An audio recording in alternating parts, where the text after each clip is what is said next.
रायगडवरती छत्रपती श्री शिवाजी महाराज यांनी देह ठेवला आणि शिवरायांच्या मृत्यूनंतर या स्वराज्याचे छत्रपती संभाजीराजे झाले. वाऱ्यासारखे इकडून तिकडे घोडदौड करत होते आणि लढाया जिंकत चालले होते. तर शिर्क्यांचा हा बंड मोडण्यासाठी छत्रपती संभाजी महाराज एकदम महादेवासारखं तांडव करत एक एक गनिम कापत होते. 300 किलोमीटर मारतो आपण स्कूटीवर, ते पण सगळे प्लेसेस फिरून.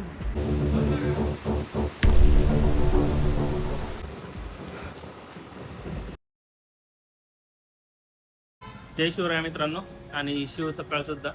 आपण कोल्हापूरमध्ये रात्री स्टे केला होता, आंबोली वगैरे फिरलो आणि नेसरीतून यायला आपल्याला कोल्हापूरमध्ये 8-8:30 वाजले आणि चांगला पाऊस पण चालू होता, त्यामुळे शूट नाही केला. मी डायरेक्ट आलो की खाल्लं आणि झोपून घेतलं. मॅडम तर आतमध्ये झाली. हा, तर शिव सकाळ मी यामुळे म्हटलं की आपल्याला आज महाबळेश्वरला जायचे आणि छत्रपती संभाजी महाराज यांना जिथं कैद केलं गेलं फितुरीने, त्या संगमेश्वरच्या सरदेसाई यांच्या वाड्याला सुद्धा आपल्याला भेट द्यायचे. ते हॉटेल बकुळ आपण थांबलो होतो कोल्हापूरमध्ये. चांगलं स्टे, मालक पण कूल आहे, जास्त लक्ष वगैरे देत नाही, इकडे तिकडे अफरातफरी नाही, एकदम घरासारखं वातावरण. ठीक आहे, तर गाडीत पेट्रोल पण टाकतो. यशवंतीला पण खाऊ घालायचे, आपण पण खायचे, एखादा साऊथ इंडियन ब्रेकफास्ट शोधू आपण. ठीक आहे, तर चला जास्त टाइमपास न करता निघूया.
जय शिवराय मित्रांनो. तर माझ्या मागे पाहू शकता, तर तो हाच आहे सरदेसाई वाडा, जिथे श्री छत्रपती संभाजी महाराजांना 1 फेब्रुवारी 1689 साली फितुरीने कैद करण्यात आलं होतं. तर मित्रांनो, व्हिडिओ शेवटपर्यंत बघा. छत्रपती शिवाजी महाराज यांच्या मृत्यूनंतर छत्रपती संभाजी महाराज यांची 1680 ते 1689 पर्यंतची कारकीर्द, त्यांना कुठं पकडलं, कुठं नेण्यात आलं आणि त्यांनी शेवटचा श्वास कुठे घेतला, ही सर्व माहिती आम्ही तुम्हाला या व्हिडिओमधून देणार आहोत. तर प्रसंग होता 3 एप्रिल 1680. रायगडवरती छत्रपती श्री शिवाजी महाराज यांनी देह ठेवला आणि शिवरायांच्या मृत्यूनंतर या स्वराज्याचे छत्रपती संभाजीराजे झाले आणि संभाजीराजांची कारकीर्द सुरू झाली. संभाजी महाराजांचा शपथविधी झाल्यानंतर अवघ्या 2 महिन्यामध्येच महाराजांनी बुऱ्हाणपूर लुटले, जे की औरंगजेबाला अतिप्रिय होते. छत्रपती संभाजी महाराज यांनी बुऱ्हाणपूर लुटल्यानंतर औरंगजेब जवळजवळ 8 ते 10 लाखाची फौज घेऊन या स्वराज्यावरती तुटून पडला. औरंगजेबाला वाटलं की इतकंसं तर स्वराज्य आहे, ते आपण सहज नेस्ते नाबूद करू. तर संभाजी महाराज 1680 ते 1689 पर्यंत वाऱ्यासारखे इकडून तिकडे घोडदौड करत होते आणि लढाया जिंकत चालले होते. औरंगजेबाविरुद्ध जवळजवळ 120 लढाया लढल्या आणि एकही लढाई ते हारले नाहीत. तर कालखंड आला डिसेंबर 1688.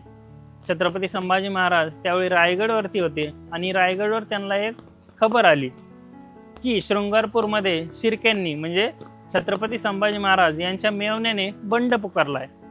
आता तो बंड पुकारण्यामागचं कारण असं होतं की छत्रपती शिवाजी महाराज यांनी ज्यावेळेस कोकणामध्ये चढाई केली, त्यावेळेस शृंगारपूर हे पिलाजी राजे पिलाजी शिर्के यांना दिलं होतं. तेच पिलाजी शिर्के ज्यांची 3 मुलं होते. एक म्हणजे राजाऊ, तिला चिऊ म्हटलं जायचं, दुसरे गणोजी शिर्के आणि तिसरे कान्होजी शिर्के. तर राजाऊ म्हणजे चिऊ ही छत्रपती संभाजी महाराज यांची पत्नी म्हणजे यशोदा तर शिर्क्यांचा हा बंड मोडण्यासाठी छत्रपती संभाजी महाराज यांनी त्यांचे मित्र कवी कलश यांना पाठवलं. आता कवी कलश बोलण्यात पटाईत होते. छत्रपती संभाजी महाराजांना वाटलं की शिर्के हे आपले मेव्हणे आहेत, त्यांच्यावर युद्ध करण्याची गरज नाही, त्यांची समजूत काढून आपण हा मॅटर संपवू शकतो. पण झालं असं, ज्यावेळेस कवी कलश शृंगारपूरमध्ये आले तर त्यावेळेस शिर्क्यांनीच कवी कलशांवर हमला केला आणि कवी कलश पळून खेळण्यावर म्हणजे विशालगडवर गेले आणि विशालगडाहून त्यांनी संभाजीराजांना रायगडवर पत्र पाठवलं की शिर्क्यांनी आमच्यावर हमला केला. हे समजता छत्रपती संभाजी महाराज निवडक मावळ्यांना घेऊन शृंगारपूरला गेले. शृंगारपूरवरती गेल्यानंतर त्यांनी वेशीवरूनच शिर्क्यांना बोलणीसाठी बोलवलं, पण शिर्के काय आले नाही, शिर्के पळून गेले. छत्रपती संभाजी महाराजांच्या इथं 2 चुका झाल्या. संभाजीराजे प्रत्येक वेळेस आपल्या सोबत भरपूर सैन्य घेऊन लढाईसाठी निघत होते. यावेळी त्यांनी रक्ताचे नाते असल्यामुळे शिर्क्यांची फक्त समजूत घालायची हे ठरवून आले होते, त्यामुळे सैन्य खूप कमी आणलं होतं. आणि दुसरी चूक म्हणजे शिर्के बंडखोर असताना सुद्धा छत्रपती संभाजी महाराज यांनी त्यांना जाऊ दिलं, त्यांना पकडून मारलं नाही. त्यांना पकडून मारलं असतं तर ते दिलेर खानला जाऊन भेटले नसते आणि संभाजीराजांना कैद करण्याचा प्रसंग आलाच नसता. तर शिर्के पळून दिलेर खानाकडे गेले. जवळच दिलेर खानाचं जवळजवळ 80,000 सैन्य तळ ठोकून होतं. दिलेर खानाला ही खबर मिळताच की छत्रपती संभाजी महाराज जवळ सरदेसाई वाड्यामध्ये मुक्कामी आहेत, दिलेर खानाने टाकोटाक 80,000चं सैन्य तयार केलं आणि तो संभाजी महाराजांना पकडण्यासाठी चालून आला. दिलेर खान जवळजवळ 80,000चं सैन्य घेऊन या सरदेसाई वाड्यावरती चालून आला.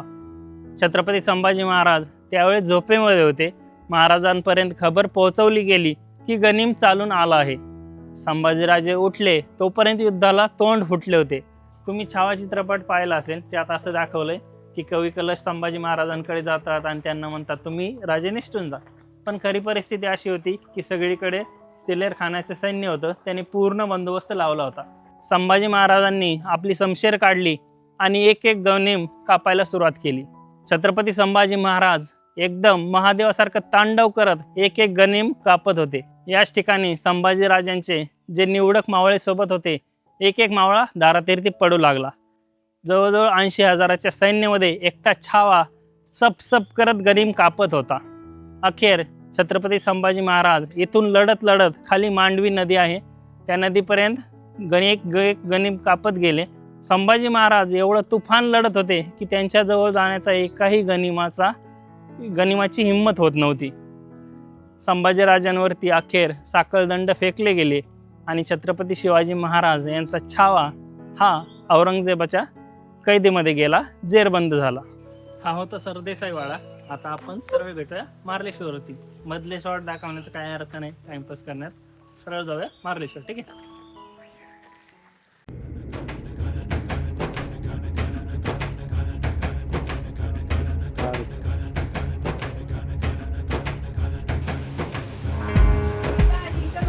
काय काय 300 किलोमीटर मारतो आपण स्कूटीवर, ते पण सगळे प्लेसेस फिरून.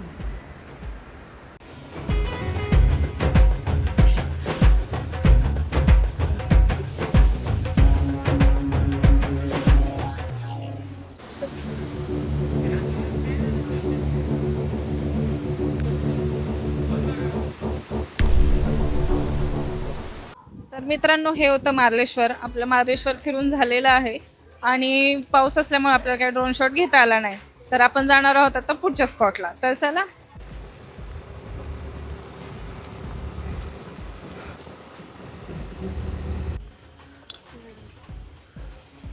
मित्रांनो, आता आपण आहोत आंबा गावामध्ये. इथून 18 किलोमीटरवर पावनखिंड आहे. आपला तिकडेही जायचा प्लॅन होता, पण आता 7 वाजलेले आहेत, त्याच्यामुळे आपण हा प्लॅन कॅन्सल करतो आणि इथून आपण कोल्हापूरला निघालो. रस्ता खराब आहे त्याच्यामुळे आपण तिकडे जाणं कॅन्सल करतो. तर हा व्लॉग इथेच संपतो. तर भेटूया पुढील व्लॉगमध्ये. तोपर्यंत टाटा. आम्ही जातो आता आमच्या गावात. आम्ही जातो आता आमच्या गावात. Bye bye.